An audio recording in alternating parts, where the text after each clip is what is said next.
こんにちは。Python VTuber のサプーです。今回はリレーショナルデータベースの定番、PostgreSQL について解説したいと思います。PostgreSQL を操作しながら SQL の基本を丁寧に解説しているので、ぜひ最後まで見てみてください。このチャンネルは Python やプログラミングに関する情報を発信しているので、よければチャンネル登録よろしくお願いします。またメンバーシップ会員しか見れない動画、ライブ、Discord もあるので、よければメンバーシップのご検討もよろしくお願いします。まず、PostgreSQL とは何かについて説明します。PostgreSQL とは、リレーショナルデータベースの一つです。PostgreSQL は Postgre とも呼ばれています。このリレーショナルデータベースとは、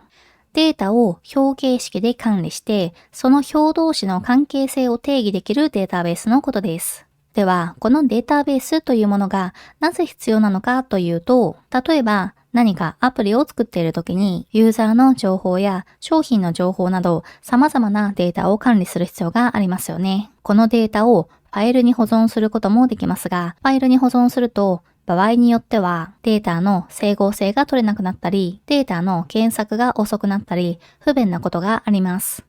Excel のファイルを複数人で同時編集しているときに、同じセルを同時に編集してしまって、何が正しいデータなのかがわからなくなってしまうってことはありませんか？そこでデータベースというシステムを使うことで、データの整合性を保った形でデータを保存できたり、高速にデータを検索して欲しいデータを取得したりすることができるようになります。つまり、すごくざっくり言うと、データベースはデータを保存したり、保存したデータを取得したりできる便利な箱といったイメージを持ってもらえたらと思います。そしてデータベースにも様々な種類があります。今回紹介するリレーショナルデータベース以外にも NoSQL、NewSQL、グラフデータベースといった種類のデータベースなどもあります。その中でも今回紹介する Postgre は先ほども言った通り、リレーショナルデータベースといって、表形式でデータを管理して、表同士の関係性を定義できるデータベースです。表形式でデータを管理するというのは、Excel の表を思い浮かべていただけたらわかりやすいかと思います。そして、表同士の関係性を定義できるとはどういうことかというと、例えば、勤怠システムを作るときのことを考えてみます。まず、社員のデータを管理しているこんな表があったとします。ここには、社員番号、氏名、部署という、その社員の基本情報が入っているとします。そして、それとは別に、勤怠のデータが載っている表があったとします。この勤怠の表には、社員番号と出勤日時と退勤日時の情報が入っているとします。このような社員の表と勤怠の表は、表同士が関係性を持っています。つまり、社員の表の社員番号と勤怠の表の社員番号が一致していることで、社員の表と勤怠の表を紐付けることができます。そして一つの表だけではできないことができるようになります。例えば営業一部の社員の中で一番最後に退勤した社員を調べることができたりするということです。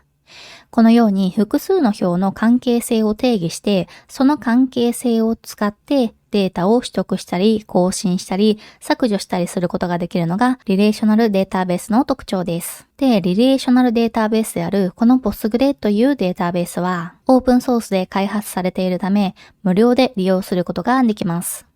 そして大規模なサービスや企業システムなどでも実際に使われるほど高性能です。高性能というのは大量のデータを高速に処理できるということです。開発しているサービスがある程度大きくなったとしても、Postgreを使い続けることができるということですね。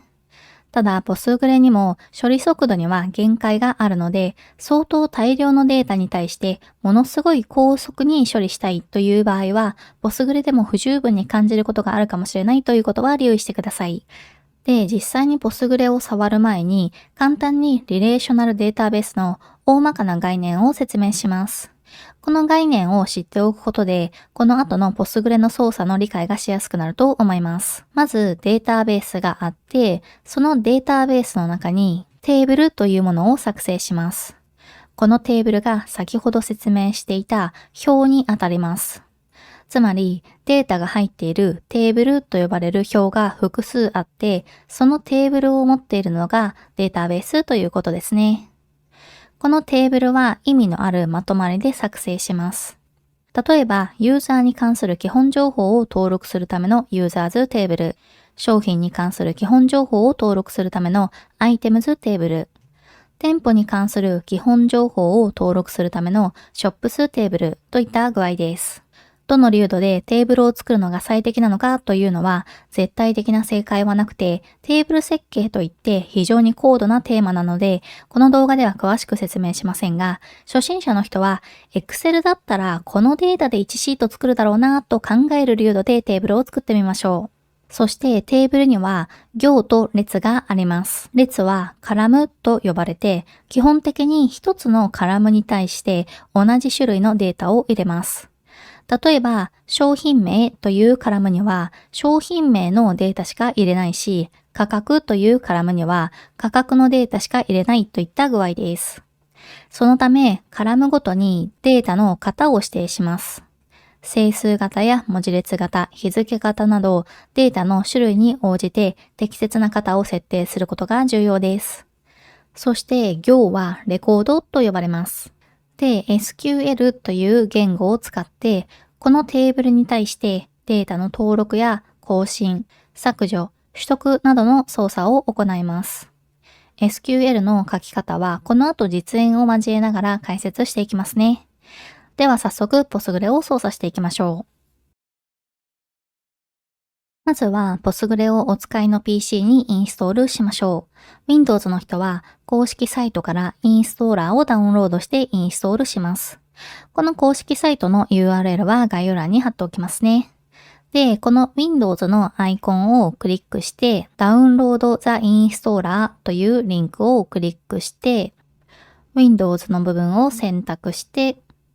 インストーラーをダウンロードします。ダウンロードしたインストーラーを起動すると、このような画面が表示されるので、指示に従ってインストールをします。この Next のボタンを押して、インストールフォルダーを選択して、Next を押して、インストールするコンポーネントを選択します。すべて選択した状態で Next を押して、データを保存するフォルダーを決めたら Next を押します。そしてデータベースのパスワードを設定する画面が出てくるので、パスワードを設定してインストールを進めます。今回パスワードを Postgres というものにしました。で、Next を押して、で、ポート番号が表示されるので、Next を押して、ロケールはデフォルトロケールのままにしておいて、Next を押して、インストールを進めます。インストールが完了したら Stack Builder を起動するか聞かれますが、今回は使わないのでチェックを外します。で、Finish を押します。そして PowerShell を開いて PSQL-version と入力して、Postgre のバージョンが表示されればインストール成功です。Mac の人はターミナルから Blue Install PostgreSQL-17 とアットマークの後ろに Postgre のバージョンを指定して Blue Install コマンドを実行して Postgre をインストールします。この動画の撮影時点では17が最新のバージョンでしたが、ご視聴のタイミングでもっと新しいバージョンがリリースされているかもしれないので、最新のバージョンを公式サイトなどで確認してインストールしてください。インストール後に ZShellRC にパスを追加するコマンドが表示されます。そのコマンドをコピーしてターミナル上で実行して ZShellRC にパスを追加してください。そしてソースコマンドを実行して ZShellRC の変更を反映してください。で、ターミナル上で同じように PSQL-バージョンと入力してバージョンが表示されればインストール成功です。インストールが終わったら、Postgre のサービスを起動させます。Mac の場合は、Blue Services Start PostgreSQL-17 というコマンドを実行して、Postgre のサービスを起動させて、Blue Services List というコマンドで Postgre のサービスが起動しているかを確認してください。Windows の場合は、インストールが完了したら、自動で Postgre のサービスが起動しているはずです。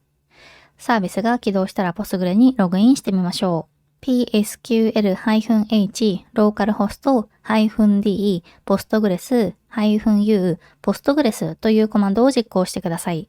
このコマンドは -H ローカルホストでホスト名を指定しています。今回だとローカルホスト、つまり今作業している PC を指定しています。-D ポストグレスでデータベース名を指定しています。デフォルトのデータベースの名前はポストグレスなのでポストグレスと指定しています。-U ポストグレスでユーザー名を指定しています。デフォルトのユーザー名はポストグレスなのでポストグレスと指定しています。これを実行すると、パスワードを求められるので、先ほどインストール時に設定したパスワードを入力してください。今回はポストグレスだったのでポストグレスと入力して、これでポストグレスというデータベースにログインすることができました。ここで Mac の場合はデータベースが存在しないよといった意味のこのようなエラーが出てくるかもしれません。その場合は initdb というコマンドを実行してデータベースを初期化してください。この後ろに指定するパスはIntel CPU の場合は、ユーザーのローカルのバーの PostgreSQL-17 になっている可能性があるので、インストール先のディレクトリを確認して、この部分を変更してください。また、Postgres というロールが存在しないよといったような意味の、このようなエラーが出るかもしれません。その場合は、createUser というコマンドを実行して、Postgres というロールを作成してください。-S のオプションはスーパーユーザー特権を持つロールを作成するという意味です。その上で再度 PSQL-H ローカルホスト -D ポストグレス -U ポストグレスと実行してみてください。では、ポスグレにログインできたら、この動画で使うデータベースを作成してみましょう。先ほどの PSQL コマンドで -Dポストグレスと入力したので、今、ポストグレスというデータベースに接続しているんですが、データベースは複数作成することができます。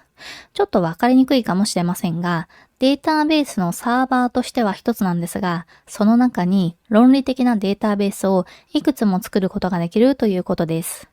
なので、例えば日記アプリで使うデータベースと、勤怠管理アプリで使うデータベースと、ToDo アプリで使うデータベースを分けるといった具合に、アプリケーションごとにそれぞれ別の論理的なデータベースを作成して、データを分けて管理するといったイメージです。そして今この実演では一つのデータベースサーバーの中に Postgres というインストール時に作成されたデフォルトの論理的なデータベースがあって、今回はそれとは別に TestDB という論理的なデータベースを作ります。では、この動画で使うためのデータベースを作成してみましょう。Create データベース TestDB セミコロンと入力して TestDB というデータベースを作成します。このコマンドは Create データベースデータベース名という SQL 文で指定した名前のデータベースを作成することができます。SQL は一番最後にセミコロンがついているのでこちらを忘れないようにしてください。これを実行して、データベースが作成されたら、\L と入力してデータベース一覧を表示してみましょう。そうすると、このような表が表示されると思います。ここに今作成した TestDB というデータベースがあるのがわかりますね。これで OK です。次に作成したTestDB というデータベースに接続してみましょう。\C 半角スペース TestDB と入力して TestDB というデータベースに接続します。接続が成功したらコマンドを入力する部分のイコールシャープの左側の部分が TestDB となって接続しているデータベースの名前に変わったのがわかりますね。ではこの TestDB にテーブルを作成してみましょう。テーブルとはデータを格納する表のことでしたよね。そしてテーブルには列、つまりカラムというのがありましたね。なのでテーブルの名前とそのテーブルに入れるデータの種類と型を決めます。今回は Users というユーザーの基本情報を保存するテーブルを作成することにしましょう。users というテーブルには ID というユーザーの ID を保存するカラムと name というユーザーの名前を保存するカラムと birthday というユーザーの誕生日を保存するカラムを作成することにします。この時、各カラムにデータの型を指定する必要があります。Postgre にはいろいろなデータの型がありますが、今回はよく使う代表的な型をいくつか紹介します。まず、インテジャー。これは整数型です。例えば、ポイントとかランキングといったデータを保存するカラムに使います。次に、ニューメリック。これは小数を扱うことができる数値型です。例えば、金利とか割引率といったデータを保存するカラムに使います。ニューメリック丸括弧と書き、丸括弧の中に全体の有効桁数、小数点以下の桁数と指定することができます。次にテキスト。これは文字数制限がないテキスト型です。例えば、記事の本文とか商品説明といったデータを保存するカラムに使います。次にバーキャラ。これは文字数制限があるテキスト型です。バーキャラ丸括弧と書き、丸括弧の中に最大文字数を指定します。例えば、商品コードとか支店コードといったデータを保存するカラムに使います。次にデート。これは日付型です。例えば、誕生日とか期日といったデータを保存するカラムに使います。次にタイムスタンプ。これは日時型です。例えば、ログイン日時とか更新日時といったデータを保存するカラムに使います。タイムスタンプの後ろに with time zone と書くことで、タイムゾーン付きの日時型にすることもできます。つまり、日本時間で9時とか、イギリス時間で9時といったタイムゾーン情報も含めた日時を登録できるということです。次に、ブーリアン。これは新日型です。例えば、有効、無効とか、承認済み、未承認といった true か false で表すデータを保存するカラムに使います。次に JSON もしくは JSONB。これは JSON 形式のデータを保存する型です。例えば、設定情報とかメタ情報を保存するカラムに使います。JSONB はバイナリーデータ形式で保存するときに指定する型です。保存時にバイナリーデータに変換されるため、オーバーヘッドがあるものの、データを取得するタイミングでは、JSON 型よりも JSONB 型の方が高速にデータを取得できます。次に UUID。これは UUID と呼ばれるユニークな識別子のデータを保存する型です。例えば、ユーザー ID とかセッション ID といったデータを保存するカラムに使います。最後にシリアル。これは自動裁判される整数型です。つまり、新しいレコードを登録するたびに自動でインクリメントされた連番が登録されます。で、話はユーザーズテーブルに戻って、ユーザーズテーブルの各カラムにはどのデータ型を使うのが良いでしょうか。まず、ID にはどのデータ型を指定するのかというと、今回は UUID 型を指定します。ネームカラムにはテキスト型を指定します。バースデーカラムにはデート型を指定します。そしてテーブルを作成するには Create Table という SQL を使います。基本的な書き方は Create Table、テーブル名、丸括弧、カラム名1、データ型1、カラム名2、データ型2、カラム名3、データ型3、といった具合に、そのテーブルが持つカラム名とデータ型をカンマ区切りで指定していきます。なので、今回だと、Create Table、Users、丸括弧、ID、UUID、Name、テキスト、Birthday、Date、括弧閉じ、セミコロンとなります。そして UUID という型の指定の後ろにプライマリーキーと書きます。このプライマリーキーというのは、このカラムを主キーに指定するという意味です。主キーとはテーブルの中で1な値を持つカラムのことで、そのデータを識別するために使われるカラムに設定します。このカラムには重複する値を入れることはできないし、必ず値を設定する必要があるカラムです。このような入れる値に制約をつけることができて、これ以外にも制約の種類がいくつかあります。制約については、これより後のセクションでまとめて解説しますね。では、この SQL を実行してみましょう。SQL はセミコロンがないと SQL 文が終わったと認識されません。なので、Create Table Users 丸括弧まで書いた後、Enter を押して開業して、この SQL の続きをこのまま書きます。このように SQL 文を入力して、これで問題ないので、最後にセミコロンを入力して、エンターを押して、このテーブル作成の SQL を実行します。これで Users というテーブルが作成されました。ちなみに SQL の書き方のルールですが、例えば Create Table といった予約語は大文字で書くことが多いんですが、小文字でも大文字でも問題はありません。この動画では大文字で書けますね。そしてテーブル名やカラム名は小文字のスネークケースを使うのが一般的です。Python の変数の書き方と同じということですね。また、インデントは多くの場合、スペース2つかスペース4つです。この動画ではスペース2つで書いていますが、このあたりはプロジェクトごとのルールに従って書きましょう。ここで少しだけ PR をさせてください。現在、SAP の書籍が発売中です。概要欄に URL を載せてあるので、気になる方はぜひチェックしてください。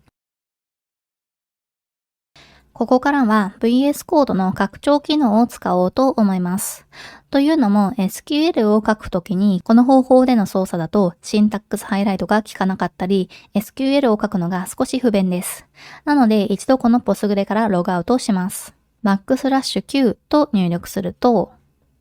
ポスグレからログアウトすることができます。そして VS コードの拡張機能のメニューを開いて検索バーに PostgreSQL と入力して、この PostgreSQL という拡張機能をインストールします。そうすると左側にこのようなデータベースのマークが表示されるので、ここをクリックして、Create Connection というボタンを押してください。そうするとこのような画面が表示されます。そしてここで Name に何か接続名を入力します。今回はテストとしておきます。あとはホストやポートやユーザーネームはデフォルトのままで、パスワードにはインストール時に設定したパスワードを入力してください。これでセーブのボタンを押すと左側にテストという接続が表示されるので、これをクリックして接続されているデータベースを見てみます。先ほど作ったテスト DB というデータベースが表示されているのがわかりますね。そしてこのテスト DB をクリックして、パブリックというのをクリックすると、今作ったユーザーズというテーブルが表示されているのがわかりますね。ユーザーズをクリックすると、まだ何も登録されていないので、カラム名だけが表示されています。また SQL を実行するときは、対象のデータベースの中のクエリーという部分をクリックして、プラスのアイコンをクリックしてください。そうすると、New Query Name というのが表示されるので、何か適当な名前をつけておきます。今回はテストクエリとしておきます。そしてこの中に SQL を書いて、書き終わったら、この左上の Run というボタンを押すと、ここに書いた SQL が実行されます。ここからはこの VS コードの拡張機能を使って SQL を実行して実演していきますね。また SQL の中にコメントを書こうと思ったら、ハイフンを2つ書いて、その後ろにコメントを書くことができます。また複数行のコメントを書きたい場合は、スラッシュアスタリスクを書いて、コメントを書いて、アスタリスクスラッシュと書くことで、複数行のコメントを書くことができます。必要に応じてコメントを書いて SQL を読みやすくしておきましょう。次に Users テーブルにデータを登録してみましょう。データを登録するには Insert 文というものを使います。Insert 文は Insert into テーブル名丸括弧カラム名1、カラム名2、カラム名3、括弧閉じ、values 丸括弧値1、値2、値3、括弧閉じ、セミコロンという風に書きます。今回、ユーザーズテーブルの一つ目のカラムは UUID なんですが、通常の開発では SQL を呼び出す側のプログラムである、例えば Python などで UUID を発行して、それを使ってデータを登録することが多いです。ただ今回は SQL 単体で動かすので、あらかじめ生成しておいた UUID を使います。また UUID にはバージョンがあって、現在は V4 を使うのが一般的ですが、今後 V7 が使えるようになったら V7 を使いましょう。V7 は UUID の中では検索の速度が速くなります。今回だと ID というカラムに事前に生成した UUID、Name というカラムに SAP、Birthday というカラムに2000年1月1日というデータを登録するには、このような SQL を実行します。insert into の後ろにテーブル名である users を書き、その後ろに各カラムの名前を書き、そして values の後ろにそれぞれのカラムに登録したい値を書きます。UUID 型もテキスト型も日付型も全体をシングルコートで囲みます。で、この SQL を実行してみると、データが一つ登録できました。users テーブルを見てみると、ちゃんとデータが登録されているのがわかりますね。またデータを複数個一気に登録することもできます。複数のデータを登録したい場合は、このようにカンマで区切って複数のデータを指定します。なので、例えば名前が鈴木、誕生日が1990年2月19日、名前が田中、誕生日が1975年12月22日、名前が佐藤、誕生日が2003年9月8日というデータをユーザーズテーブルに一気に登録しようと思ったら、このような SQL を実行すると一気に3つのデータを登録することができます。最後の丸括弧閉じの後ろにはカンマはつきません。この SQL を実行してみると、確かに3つのデータが一気に登録できましたね。またデータにはヌルというものがあり、ヌルは値が存在しないことを表します。なので名前が斉藤というユーザーがいて、斉藤さんは誕生日がわからないという場合は、バースデーカラムにヌルを入れることができます。このような SQL を実行すると、バースデーカラムにヌルが入ったデータが登録されましたね。また、ユーザーズテーブルでは登場しなかったよく使われるデータ型についてもデータを登録してみます。このセクションだけで使うテストというテーブルを作ってみます。ポイントにインテジャー型、バランスに小数点以下の桁数が2桁で、全体の有効桁数が10桁のニューメリック型、ポストコードに最大文字数が7のバーキャラ型、ラストログインにタイムゾーン付きのタイムスタンプ型、is active にブーリアン型、レファレンスに JSONB 型、シリアルナンバーにはシリアル型、このようなカラムを持つテーブルを作成します。これを実行すると、テストというテーブルが作成されます。次にこのテーブルにデータを登録してみます。インテジャー型やニューメリック型はそのまま数値を書きます。バーキャラ型は文字列をシングルコートで囲みます。タイムスタンプ型は日時をシングルコートで囲みます。タイムゾーンはポスグレの設定ファイルである postgresql.config に記載されているタイムゾーンが自動で使われます。このファイルはポスグレのインストールフォルダに入っています。ブーリアン型は true か false をそのまま指定します。JSONB 型は JSON 形式の文字列をシングルコーテーションで囲んで指定します。そしてシリアル型は自動で裁判されるので指定する必要はありません。これを実行するとデータが登録されます。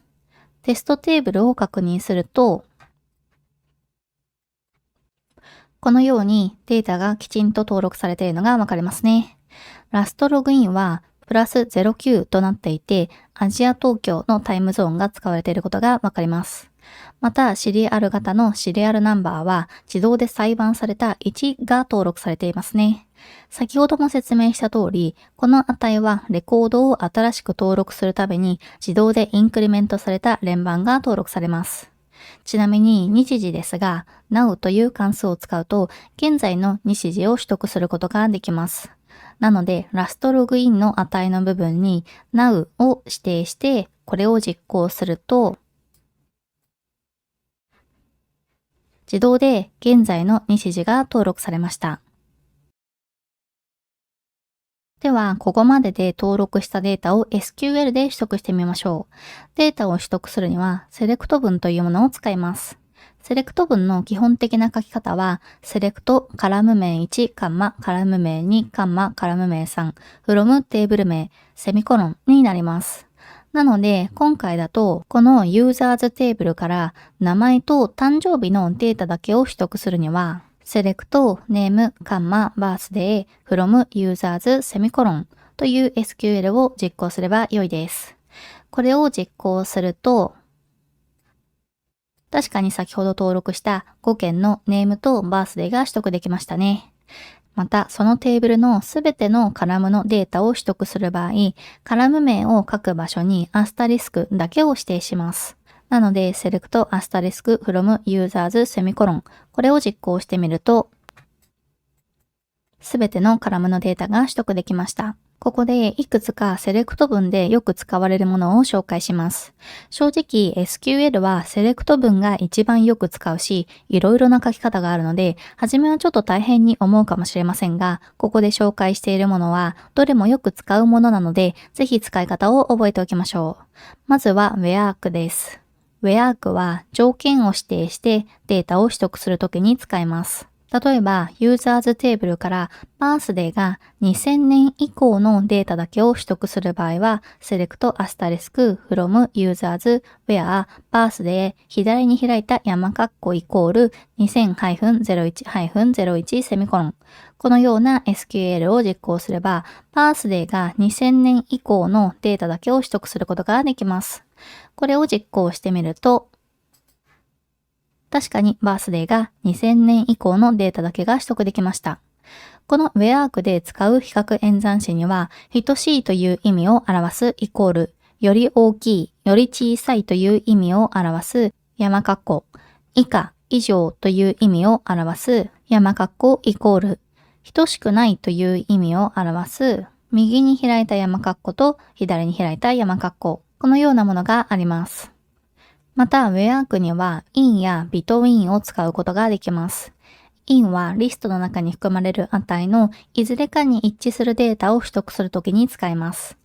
例えば、ユーザーズテーブルから名前が鈴木、田中、佐藤というデータだけを取得したい場合は、Select Asterisk from Users where Name in 丸括弧鈴木、田中、佐藤、丸括弧閉じセミコロンという SQL を実行すれば、名前が鈴木、田中、佐藤というデータだけを取得することができます。これを実行してみると、確かに鈴木、田中、佐藤のデータだけが取得できましたね。Between は範囲内のデータを取得するときに使います。例えば、ユーザーズテーブルから誕生日が1990年から2000年だけのデータを取得したい場合は、Select Asterisk from Users where Birthday between 1990-01-01 and 2000-12-31セミコロンという SQL を実行すれば、誕生日が1990年から2000年のデータだけを取得することができます。これを実行してみると、確かにバースデーが1990年から2000年のデータだけを取得することができました。また、文字列を検索する場合は、like というのを使うことができます。like は%を使って部分一致検索をすることができます。例えば、ユーザーズテーブルから名前の最後が等で終わるデータだけを取得する場合は、Select Asterisk from Users where Name like % とセミコロンという SQL を実行すればよいということです。これを実行すると、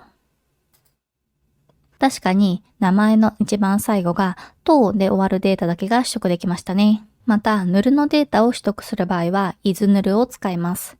例えば、ユーザーズテーブルから誕生日がヌルのデータだけを取得したい場合は、Select Asterisk from Users where Birthday is ヌルセミコロンという SQL を実行します。これを実行すると、確かにバースデーが null のデータだけを取得することができました。逆に null ではないデータだけを取得したい場合は is not null を使います。例えば users テーブルから誕生日が null ではないデータだけを取得する場合はselect asterisk from users where birthday is not null セミコロンという SQL を実行すれば誕生日が null ではないデータだけを取得することができます。これを実行すると確かに誕生日が null ではないデータだけを取得することができました。また複数の条件を指定する場合は and や or を使って条件を組み合わせることができます。and はかつ or はまたはという意味です。つまり and を使うと条件をすべて満たすデータだけが取得できます。or を使うとどれか一つでも条件が満たされているデータが取得できます。例えば、users テーブルから誕生日が null じゃなくて名前が等で終わるデータだけを取得したい場合は、select asterisk from users where birthday is not null and name like percent 等セミコロンという SQL を実行すれば、誕生日が null じゃなくて、かつ名前が等で終わるデータだけを取得することができます。これを実行してみると、確かに誕生日が null じゃなくて、かつ名前が等で終わるデータだけを取得することができました。あとは、オーダーバイを使ってデータを並び替えることができます。セレクト文の後ろにオーダーバイカラム名を指定するだけです。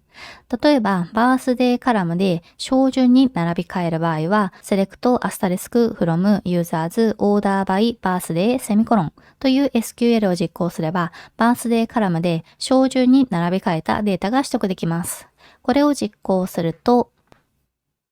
確かにバースデーカラムで小順に並び替えたデータが取得できました。逆に後順に並び替える場合は、カラムの後ろに DESC を指定します。なので、オーダーバイバースデー DESC これを実行すると、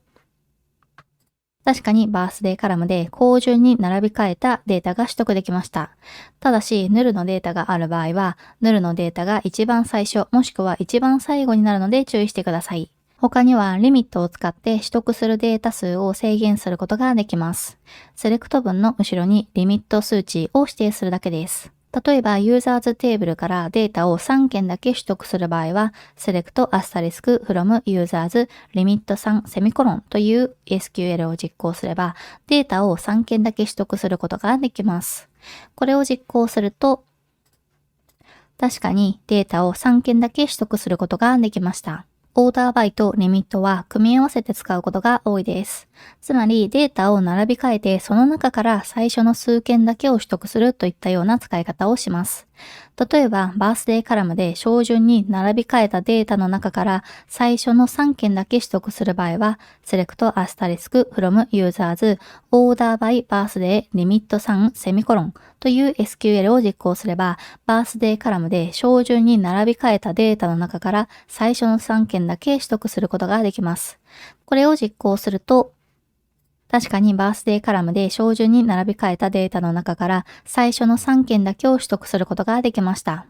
もちろん where や and や or を組み合わせて使うこともできます。例えば users テーブルからバースデーがnullじゃないデータに絞り込んでバースデーカラムで小順に並び替えてデータを取得したい場合は select asterisk from users where birthday is not nullオーダーバイバースデーセミコロンという SQL を実行すれば、バースデーがnullじゃないデータに絞り込んだ上で、バースデーカラムで小順に並び替えたデータを取得することができます。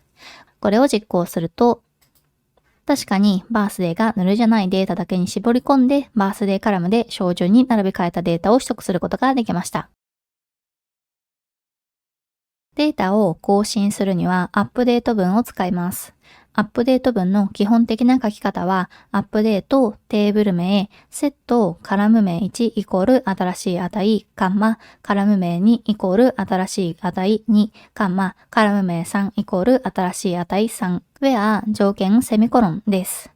例えば、ユーザーズテーブルのネームのカラムの値がサプーというデータのバースデーのカラムの値を2000年1月1日から2000年1月2日に変更したい場合は、アップデートユーザーズセットバースデーイコール 2000-01-02 where name イコール sap セミコロンという SQL を実行すれば、ネームカラムの値が sap というデータのバースデーカラムの値が2000年1月2日に変更されます。これを実行して、ユーザーズテーブルを見てみると、確かに sap のバースデーが2000年1月2日に変更されていることがわかりますね。また、where 区に指定した条件に合致するレコードはすべて指定した値で更新されます。また、アップデート文で where 区を省略するとすべてのデータが更新されるので、その点には注意してください。データを削除するには、デリート文を使います。デリート文の基本的な書き方は、デリート from テーブル名 where 条件セミコロンです。例えば、ユーザーズテーブルから名前が鈴木のデータを削除する場合は、デリート from users where name イコール鈴木セミコロンという SQL を実行すれば、名前が鈴木というデータが削除されます。これを実行して、ユーザーズテーブルを見てみると、確かに鈴木さんのデータが削除されていますね。アップデートと同じで、where の条件に合致するレコードはすべて削除されるし、where 区を省略するとすべてのデータが削除されるので、その点には注意してください。続いて制約について説明します。制約とはデータの整合性を保つためのルールのことです。具体的にどんなものなのかというと、ユーザーズテーブルの ID カラムにはプライマリーキー制約を設定していましたよね。プライマリーキー制約はテーブルの中で1位な値を持つカラムのことで、そのデータを識別するためのカラムに設定します。そのため、ヌルを入れることはできませんでした。これをプライマリーキー制約、もしくは主キー制約と言います。制約にはこれ以外にも種類があって、ここではどんな種類の制約があるか代表的なものを紹介します。制約の付け方は、クリエイトテーブルの時にカラム名とそのカラムのデータの型を書いたその後ろに制約名を書けば OK です。まずユニーク制約というものがあります。ユニーク制約はカラムに1位な値を持つことを保証する制約です。つまりそのカラムには重複する値を入れることができません。先ほど説明したプライマリーキー制約も1位な値を持つカラムに設定する制約ですが、ユニーク制約とはいくつか違う点があります。まずユニーク制約はヌルを入れることができます。また、プライマリーキー制約は1テーブルに1つしか設定できませんが、ユニーク制約は複数のカラムに設定することができます。何よりも意味合い的にプライマリーキー制約はデータを1位に識別するためにカラムに設定します。そのため、ユーザー ID とかプロダクト ID とか ID のカラムに設定することが多いです。ユニーク制約はメールアドレスとかフォンナンバーといった識別用のカラムではないけれども、重複してはいけないカラムに設定することが多いです。次にノットヌル制約というものがあります。ノットヌル制約はカラムにヌルを入れることを禁止する制約です。例えば、ユーザーネームとかパスワードとか必ずデータが入るカラムに設定します。なので、本当はこの動画で実演しているユーザーズテーブルのネームのカラムにはノットヌル制約をつけるべきでしょう。ただ今回の動画の最初の方で多くのことを説明すると頭がパンクしちゃうかなと思って最初のテーブル作成のタイミングではノットヌルをつけませんでした。またフォーリンキー制約というものがあります。フォーリンキー制約は参照先のテーブルの特定のカラムにある値しか入れることができないという制約を設定するために使います。フォーリンキー制約は外部キー制約とも言います。このフォーリンキー制約はちょっと難しいので詳しく説明しますね。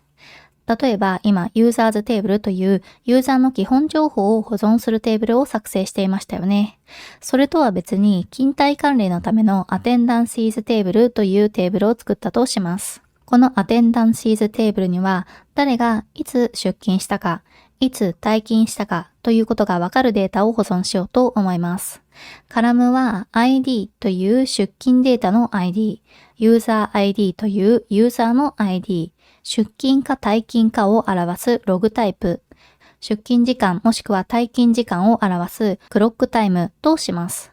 この時、アテンダンシーズテーブルのユーザー ID カラムには、ユーザーズテーブルに存在しているユーザー ID であることを想定しています。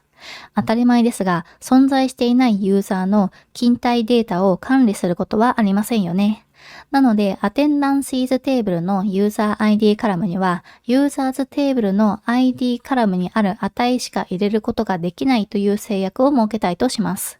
この制約がフォーリンキー制約です。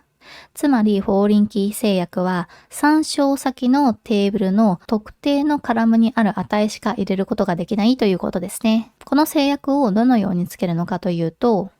クリエイトテーブルの時にカラム名の後ろにデータ型を指定した、その後ろにレファレンシーズ参照先のテーブル名、丸括弧カラム名、丸括弧閉じと書くことで、フォーリンキー制約を設定することができます。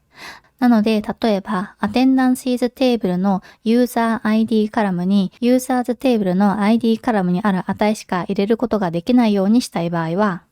ユーザー ID、UUID の後ろに References、Users、丸括弧 ID、丸括弧閉じと書けば良いです。また、フォーリンキー制約を設定する場合は、参照先のテーブルのその特定のカラムには、ユニーク制約かプライマリーキー制約が設定されている必要があるので注意しましょう。また、今回参照先のユーザーズテーブルの ID カラムは、プライマリーキー制約が設定されているので、ユーザーズテーブルの ID カラムには null を入れることができませんが、実は参照先がプライマリーキー制約を設定していても、こちらのアテンダンシーズテーブルのユーザー ID カラムには null を入れることができてしまいます。なので、もしもアテンダンシーズテーブルのユーザー ID カラムに null を入れないようにしたい場合は、not null 制約も一緒に設定しておきましょう。今回は not null 制約を設定しておきます。では実際にこのアテンダンシーズテーブルを作成してみましょう。この SQL を実行すると、アテンダンシーズテーブルが作成できました。では、このアテンダンシーズテーブルに何かデータを登録してみましょう。一度ユーザーズテーブルのデータを開いて、ユーザーズテーブルの ID の値を確認しておきます。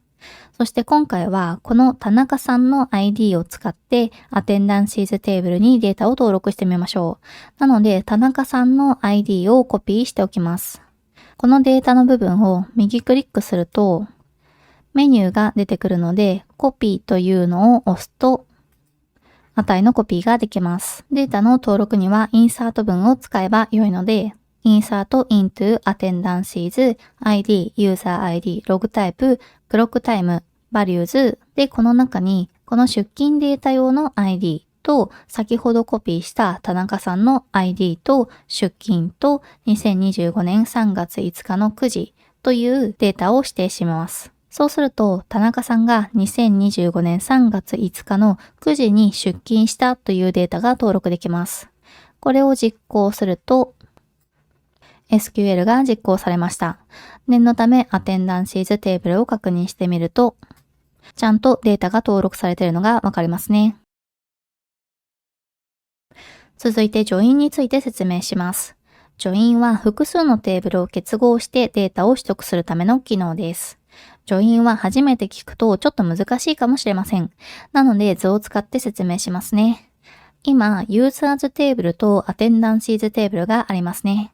そしてユーザーズテーブルの ID カラムとアテンダンシーズテーブルのユーザー ID カラムは同じものを指しているので、ユーザーズテーブルとアテンダンシーズテーブルは結合することができます。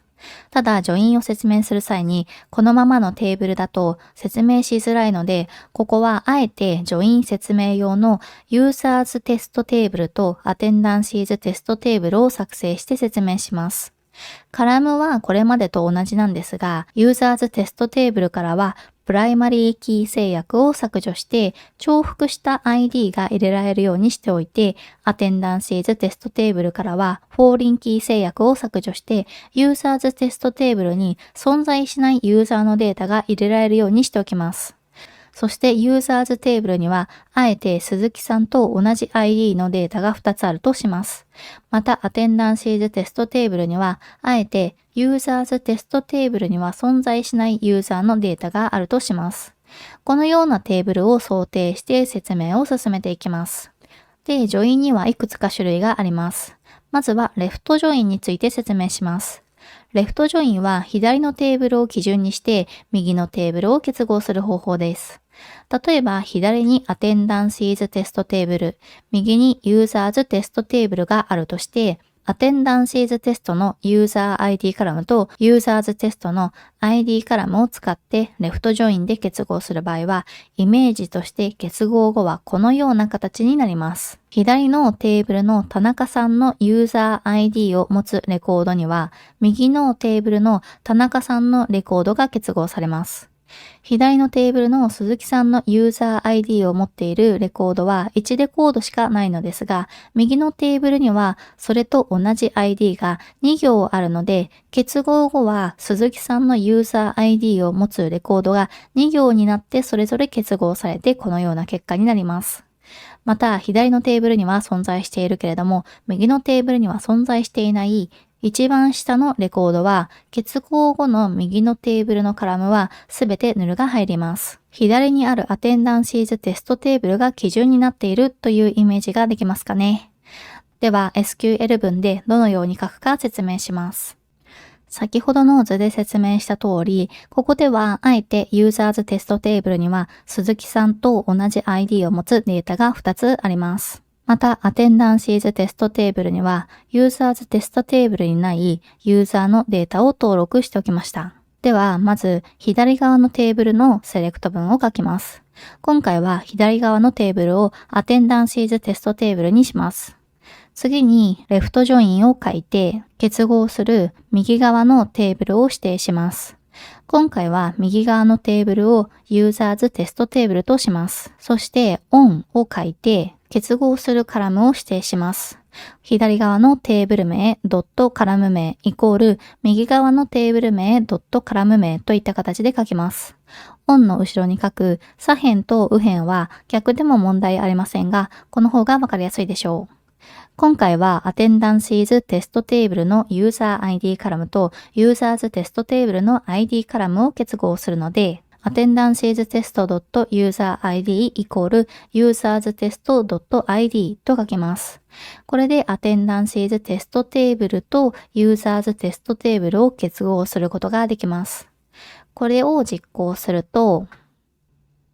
確かに想定通りアテンダンシーズテストテーブルとユーザーズテストテーブルが左のアテンダンシーズテストテーブルを基準にして結合した形でデータを取得できました。ただ、アテンダンシーズテストテーブルにもユーザーズテストテーブルにも ID という同じ名前のカラムがあるため、どっちがどっちの ID かわかりにくいですね。そのため、as を使って別名をつけてみます。一度アスタリスクを削除して、全部のカラムを指定します。この時、アテンダンシーズテストテーブルの ID は、アテンダンシーズテスト .id と書いて、ユーザーズテーブルの ID は、ユーザーズテスト .id と書きます。また、アテンダンシーズテストテーブルのユーザー ID は、ユーザーズテストテーブルの ID と同じデータになるので、カラムの指定から削除しちゃいます。その後、アテンダンシーズテストテーブルの ID をアテンダンシーズ ID とするために、as を書いて、その後ろにアテンダンシーズ ID と書きます。また、ユーザーズテストテーブルの ID をユーザー ID とするために、as を書いて、その後ろに別名ユーザー ID と書けます。これを実行すると、それぞれ別名を設定してデータを取得することができました。次にライトジョインについて説明します。これはレフトジョインの逆で右のテーブルを基準にして左のテーブルを結合する方法です。なので例えば今ユーザーズテストテーブルとアテンダンシーズテストテーブルがあります。左にアテンダンシーズテストテーブル、右にユーザーズテストテーブルを置いてアテンダンシーズテストテーブルのユーザー ID カラムとユーザーズテストテーブルの ID カラムを使ってライトジョインで結合する場合は、イメージとして結合後はこのような形になります。右のテーブルの鈴木さんの ID を持っているレコードには、左のテーブルの鈴木さんの ID のレコードが結合されます。また、右のテーブルには田中さんのレコードは1レコードしかないのですが、左のテーブルには田中さんのデータが2レコードあるので、2行とも右の田中さんのデータに紐付けられて、このような結果になるということです。そして右のテーブルには存在しているけれども、左のテーブルには存在していないレコードの場合、左のテーブルのカラムはヌルが入ります。そして SQL の書き方は基本的にレフトジョインと同じです。セレクト文の from の後ろに書くのは左のテーブルで、ライトジョインの後ろに書くのは右のテーブルです。on の後ろには結合するカラムを書きます。そのため先ほど書いたレフトジョインの SQL をライトジョインに変更してこれを実行すると、右にある Users テストテーブルを基準にして左の Attendances テストテーブルを結合したデータが取得できました。次に Inner Join について説明します。インナージョインは両方のテーブルで一致するレコードだけを取得する方法です。なので、例えば今、Users テストテーブルと Attendances テストテーブルがあり、Attendances テストテーブルの User ID カラムと Users テストテーブルの ID カラムを使ってインナージョインで結合する場合は、イメージとして結合後はこのような形になります。左右両方のテーブルにあるのは田中さんと鈴木さんのデータで、田中さんのデータは左の Attendances テストテーブルに2つあるので、右の Users テストテーブルから両方のレコードにデータが結合されて2レコードになります。鈴木さんのデータは右の Users テストテーブルに2つあるので、左の Attendances テストテーブルから両方のレコードにデータが結合されて2レコードになります。SQL の書き方は取得したい各テーブルのカラムを書いて、from の後ろには片方のテーブルを書いて、その後ろにインナージョインを書いて、結合するテーブルを指定します。そして on を書いて、結合するカラムを指定します。なので先ほど書いたライトジョインの SQL をインナージョインに変更すれば、インナージョインで結合することができます。これを実行してみると、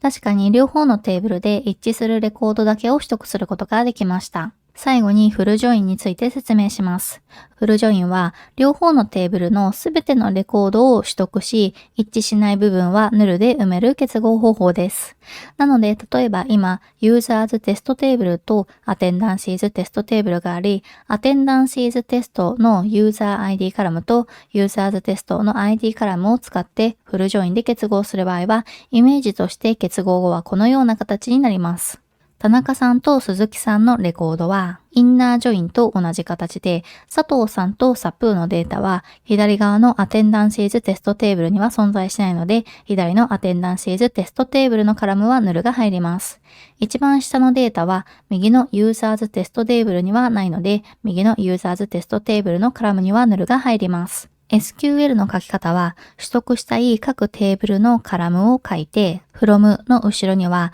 片方のテーブルを書いて、その後ろにフルジョインを書いて結合するテーブルを指定します。そして on を書いて結合するカラムを指定します。なので先ほど書いたインナージョインの SQL をフルジョインに変更すればフルジョインで結合することができます。これを実行してみると、確かに両方のテーブルのすべてのレコードを取得して一致しない部分はヌルで埋められましたね。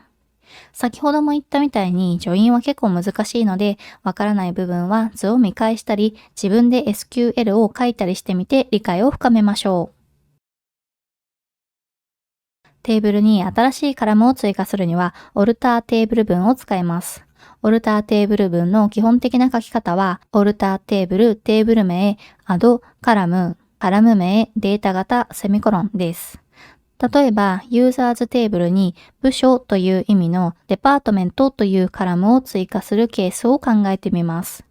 デパートメントカラムにはテキスト型を指定することにします。その場合、オルターテーブル文は、オルターテーブル、ユーザーズ、アド、カラム、デパートメント、テキスト、セミコロンという SQL を実行すれば、ユーザーズテーブルにデパートメントカラムが追加されます。これを実行して、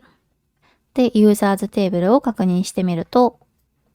確かにデパートメントカラムが追加されていることがわかりますね。次にトランザクションについて説明します。トランザクションを知ると、より安全にデータベースを扱えるようになるので、ぜひ理解しておきましょう。まず、トランザクションとは、データベースの操作をまとめた単位のことです。例えば、銀行の口座振込のシステムで、A さんが自分の口座から B さんの口座へ1000円振り込むという処理を考えてみます。A さんの口座から1000円を引き落として B さんの口座に1000円を振り込むという操作を行う場合、この2つの操作をまとめて1つのトランザクションとして扱うということです。もしもこれを一つのトランザクションとして扱わない場合、A さんの口座から1000円引き落とすことはできたけど、B さんの口座に1000円振り込むことができなかったといったように、データが中途半端な状態になってしまうことがあります。これかなり困ると思いませんか？なのでトランザクションはデータベースの処理において非常に重要です。多くのリレーショナルデータベースでは、このトランザクション処理の信頼性と整合性が保証されていて、もちろんポスグレもその一つです。そのためトランザクションを使った場合、もしも処理の途中で不具合が起きてエラーになった場合、そのトランザクションの処理はすべて取り消されて元の状態に戻すことができるという仕組みがあります。つまり先ほどの例で言えば A さんの口座から1000円引き落とされて B さんの口座に1000円振り込まれたという成功のパターンか A さんの口座から1000円引き落とされなかったし B さんの口座に1000円振り込まれなかったというどちらかのパターンしか起こり得ないということです。これなら安心ですよね。では、どのようにトランザクションを使うのかというと、トランザクションを開始するときは、begin セミコロンと書きます。そしてトランザクションの処理を書いていきます。例えば、アテンダンシーズテーブルに佐藤さんの出勤と退勤のデータを登録するという処理を書いてみます。テーブルを見たときにわかりやすいように、出勤日、退勤日を2011年11月11日というデータにしておきます。これがトランザクションとしてまとめたい一連の処理です。一連の処理であるトランザクションの SQL を書き終わったら、最後にコミットセミコロンと書くことでトランザクションの処理が終了します。まずこれを実行してみます。これまでと同じように Run ボタンを押すんじゃなくて、一気に処理を実行するために、右クリックを押して、Run All SQL Statements を選択します。そうすると、すべての処理が実行されました。アテンダンシーズテーブルを確認してみると、確かに両方のデータが登録されたことがわかりますね。次に、あえてエラーを起こしてみましょう。先ほどのインサート文の2つ目のインサート文のユーザー ID の先頭一文字を書いて、ユーザーズテーブルには存在していないユーザー ID にしておきます。なので、2つ目のインサート文でエラーが起こるはずです。また、この2つのインサート文を識別しやすいように、出勤日、退勤日を2012年の12月12日のデータにしておきます。これを実行すると、エラーが起こりましたね。なので、中断されたトランザクションを取り消して終了させようと思います。つまり、先ほど実行した SQL の1つ目のインサート文が実行される前の状態に戻すということです。これをロールバックと言います。なので、ロールバックと書いてこれを実行すると、先ほどのトランザクションで行われた処理が取り消されました。アテンダンシーズテーブルを確認してみると、確かに2012年12月12日のデータは登録されていません。これがトランザクションの基本的な使い方です。次に、ポスグレに用意されている集計用の関数をいくつかご紹介します。これらを使うとデータを集計することができてとても便利です。このセクションで使うための販売実績が登録されたセールステーブルというのを用意しておきました。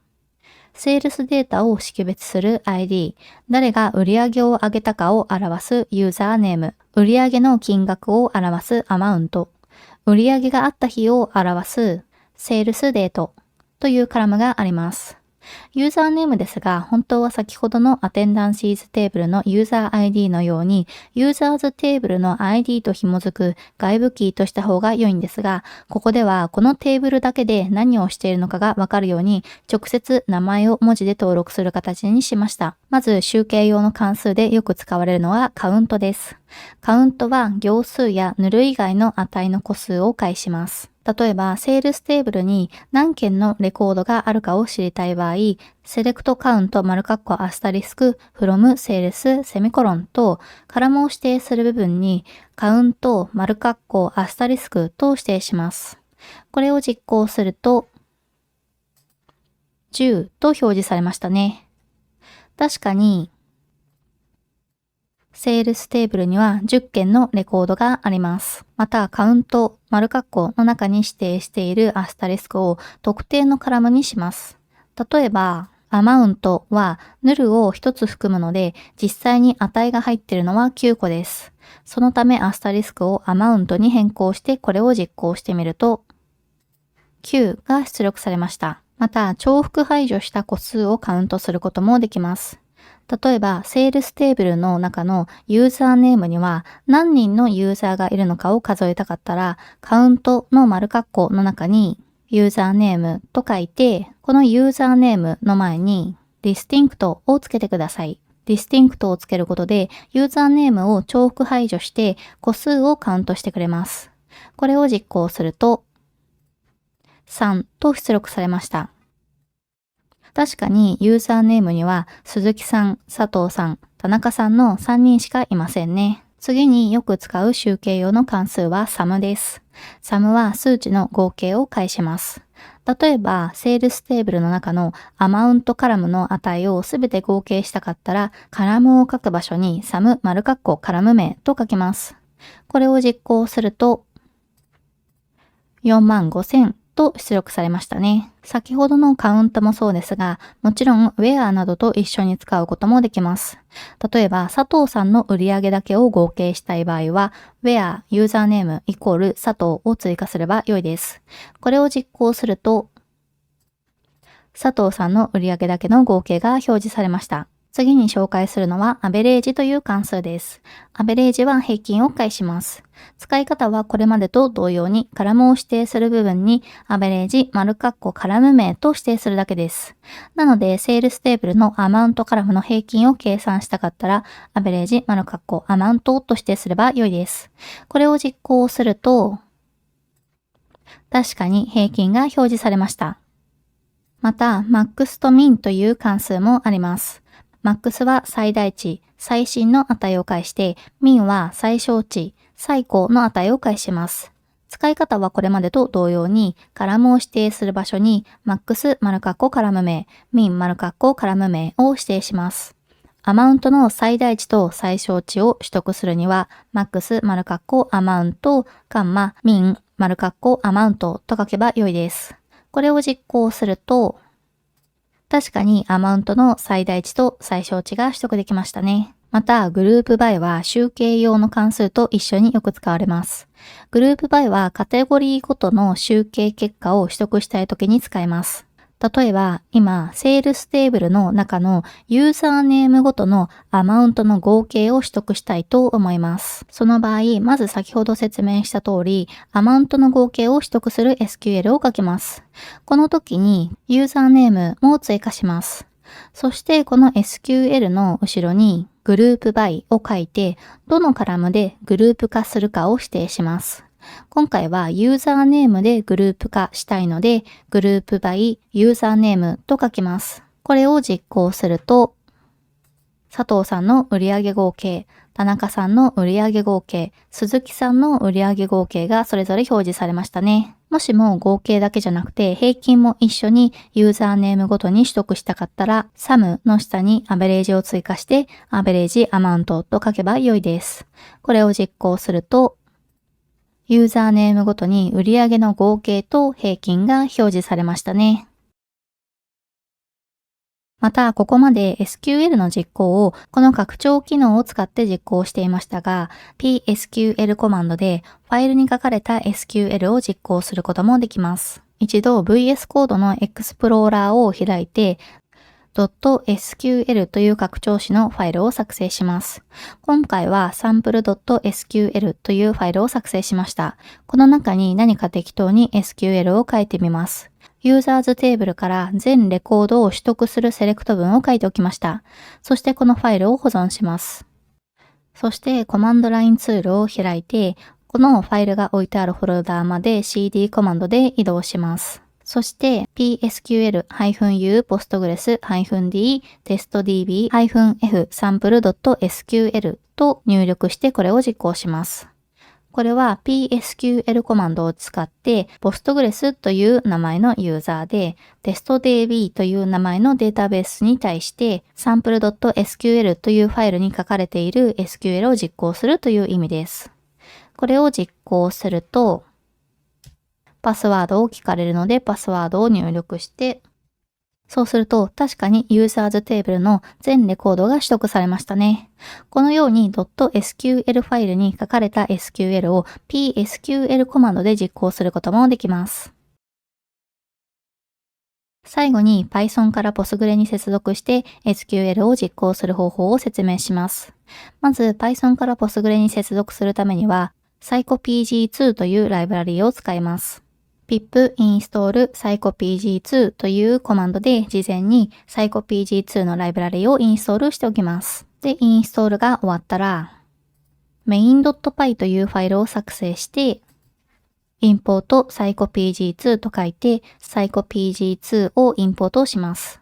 dbinfo という変数に辞書を代入し、testdb に接続するためのホスト名、データベース名、ユーザー名、パスワードを指定します。今回、ホストはローカルホスト、データベースは testdb、ユーザーは Postgres、パスワードは Postgres とします。そして psychopg2 のコネクトの引数に dbinfo を指定してデータベースに接続してデータベースのコネクションオブジェクトを取得します。この時、引数はキーワード引数を辞書として渡しているので、アスタリスク2つを dbinfo の前につけておきます。また、処理が終わったらコネクションが自動で閉じられるように with を使います。そして ascon と書いて取得したコネクションオブジェクトを con という変数に割り当てます。さらにこの中でコネクションオブジェクトのカーソルを呼び出してカーソルというものを取得します。カーソルは SQL を実行するためのオブジェクトです。これも同様に with を使って ascur と書いて取得したカーソルを cur という変数に割り当てておきます。そしてカーソルのエグゼキュートを使って SQL を実行します。このエグゼキュートの引数に SQL を文字列で指定します。今回 select asterisk from users セミコロンと users テーブルのデータをすべて取得する SQL を書きました。そしてカーソルのフェッチオールを呼び出してユーザーズテーブルのデータをすべて取得してローズという変数に代入します。取得するデータが大量じゃないときはこれで大丈夫ですが、もしも量が多すぎて少しずつ取得したい場合はカーソルのフェッチメニューというのを使って例えばこのように書いて1000件ずつ取得するといったこともできます。そしてこの時モドリッチのローズはリストでその要素の一つ一つが取得したレコードです。そしてその要素の一つ一つはタプルになっていて、タプルの要素は各カラムの値です。なので取得したデータを4分で回して1レコードずつ表示してみましょう。これを実行すると、確かにユーザーズテーブルの全レコードが取得できましたね。また逆に Python からデータベースにデータを登録したい場合は、カーソルを取得するところまでは同じです。そしてカーソルのエグゼキュートの中にインサート文を書きます。今回はユーザーズテーブルに佐々木という人のデータを入れることにしてみます。ちなみに SQL 文に変数を埋め込む場合は埋め込みたい場所に %s を書いてカーソルのエグゼキュートの第二引数にタプルで埋め込む変数を指定します。タプルの先頭から順番に %s の場所に変数の値が埋め込まれます。そしてコネクションのコミットを呼び出してトランザクションを終了します。これを実行して、そしてユーザーズテーブルを確認してみると、確かに新しく佐々木さんのデータが追加されましたね。また、先ほども言ったみたいに、トランザクションの処理の途中でエラーになった場合、ロールバックを使ってトランザクションの処理を取り消す必要があるのですが、どのように書くのかというと、カーソルのエグゼキュートを呼び出すコード全体をトライで囲んで、エクセプトの中でコネクションのロールバックを呼び出すようにします。なので、インサート文を2つ書いて、2レコード登録するコードを書いておきました。一つ目のインサート文は、ユーザーズテーブルに存在している ID をユーザー ID に指定します。二つ目のインサート文は、ユーザー ID をユーザーズテーブルに存在していない ID にしています。そしてロールバックがされたかがわかるように、ロールバックされた後に、ロールバックしましたと表示するようにしてみます。これを実行すると、ロールバックしましたと書かれていて、アテンダンシーズテーブルを見てみると、データが追加されていないことがわかりますね。今回の動画は以上になります。Postgre にはまだまだ色々な機能があるんですが、この動画で紹介した SQL が使えれば、多くのデータベース操作ができるようになると思います。ぜひ自分で SQL を書いて色々な操作を試してみてください。それではまた次回の動画でお会いしましょう。バイバーイ。